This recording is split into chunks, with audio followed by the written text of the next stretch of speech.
Hi everyone, and welcome to our What's New video for version 9.9 of LiveFX and LiveFX Studio. In a nutshell, what's new in version 9.9? Multi-display output. You can now connect as many displays or LED processors as you want to your GPU or multiple thereof. We have a big update for the Stage Manager. We're introducing multi-node workflows to LiveFX. We have an update to our Unreal workflow, which now can incorporate an N-Display setup. We have several convenience of live updates for the Stage Lights tab and much more. Alright, first up, multi-display output. Let's have a look at the redesigned VideoIO settings panel, which now lists all the GPU outputs that are connected to a display or LED processor. You can rename them in here and also configure them. In the configuration dialog, you can set the output to be HDR, and you can also enable frame sync. In other words, making use of NVIDIA's Quadro sync cards. This allows for much more flexibility for mapping volumes of any size and configuration, even across multiple LiveFX systems. Next up, Stage Manager update. As you can see, the Stage Manager now features all in all 4 tabs.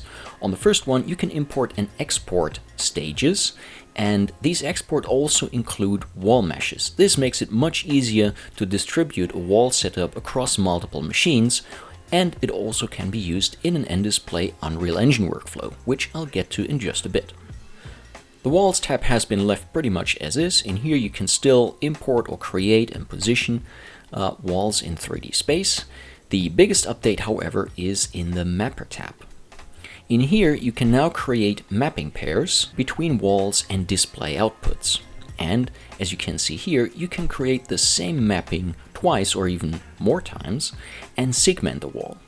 In this example, for instance, the last column of our wall won't fit horizontally into the designated display output. So what I did here was I created the same mapping again, but now I segmented the wall to isolate the last column, rotated it 90 degrees and positioned it down here. Another important aspect is that you can now create virtual displays as means to prep when you're not on the stage. So let's say you're using your laptop to create the stage and you're outputting through virtual displays that you can create here. Once you arrive on the stage with your machine or you transfer your created setup to the machine that's driving the volume, you can swap the virtual displays against actual physical display outputs and make the whole thing work in no time. Last but not least, the Previous tab. In here you can add actors or import your own, and you can create snapshot of both views, the 3D view as well as the camera view. Next up, multi-node workflows. To be started here from the startup screen, and you can choose whether your system is master or client. You can choose between 3 different sync modes that sync either just the playhead, the entire project, or the session that you're currently running. The latter is the mode that you will be using the most in VP scenarios. On the client side, you simply select the available master system on the network, point LiveFX to the media directory that contains the media in the same folder structure with the same file names as on the master system, and off you go. Also, the master system can assign any of the client systems as the moderator. The moderator in turn can then decide on color and composite and live linking, etc. Essentially take over as the master. Together, these functions allow for managing a volume of any size and configuration, starting with a single system driving up to 8 LED processors depending on the hardware capabilities of the underlying machine. Note that LiveFX Studio does not limit the number of GPU or SDI outputs per system, and via the new Stage Manager you can really squeeze the most resolution out of any output. Next, you can upgrade to any number of LiveFX systems in a multi-node environment to drive bigger volumes or distribute job roles on the stage. And of course, a dedicated system to create virtual set extensions can be added to the setup at any time. As you can see, the possibilities are endless and very easy and flexible to achieve. Next up, Unreal Workflow update. Let's start with looking at the Live Links panel over here. In here we have a few new options to navigate the scene from inside LiveFX and to also create position bookmarks. The new Projects tab here lets you select an Unreal project, the Unreal Editor version, and allows you to start Unreal in editor mode to set up the project initially, and from there on out in either game mode or in display mode. You can start and stop Unreal projects from inside LiveFX now, which is very convenient. Let's also take a quick look at the LiveFX LiveLink plugin for Unreal, which has also received a significant update. After dropping it into the project folder, you can find this new button up here, and this in turn gives you three options. A, to create just a cine camera actor and drop that into the scene. B, to create the entire setup including the LiveLink preset and everything with a single click, just like that. And third, to create an end-display setup from an exported stage that you exported out of the Stage Manager in LiveFX. Very easy and very quick to set up. On to the Stage Lights update.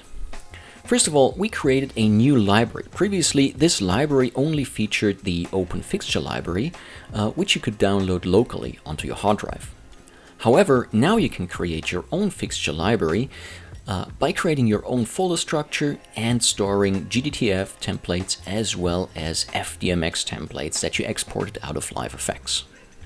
It also allows you to create multiple fixtures at once and auto-patch them right from inside this new library panel. Next, there are other quality of life features like snapping, which applies to not only moving fixtures and groups thereof, but also when sizing them. You can now resize entire groups, and you can lasso select multiple items in the viewport. But there's more. Amongst other things, we now do support OpenTrackIO, not only to capture tracking data, but to even output tracking data from LiveFX. We introduced a new projection mode called Direct to Wall. This essentially is no projection at all, but it allows you to easily and quickly slap an image onto the wall and size and position it as you see fit. The Plane to Wall projection node got a little update. It now allows to feather the planes. Next, we did an integration with Flare from MRMC. Now LiveFX can pull the programmed camera animation data from Flare and apply it to the virtual shot camera inside LiveFX. This way you are not dependent on the live tracking that comes from the robot, because the camera motion will be clear up front before the camera even starts rolling. So now all you have to do is sync up the playback with the camera motion, and there you go. Last but not least, LiveFX now supports the HAP Codec, including the 16-bit HDR flavor. Not only for decoding, but if you switch to the finishing toolset, go to the render tab, you can now add the HAP encoder node into your output tree, select your flavor of choice, and start rendering your content to HAP Codec. Alright, that's it. This is in a nutshell what 9.9 is all about. Quite a significant update to LiveFX and LiveFX Studio. Feel free to download the trial version, play around with it, and if you have any questions, please don't hesitate to reach out to support@assimilateinc.com.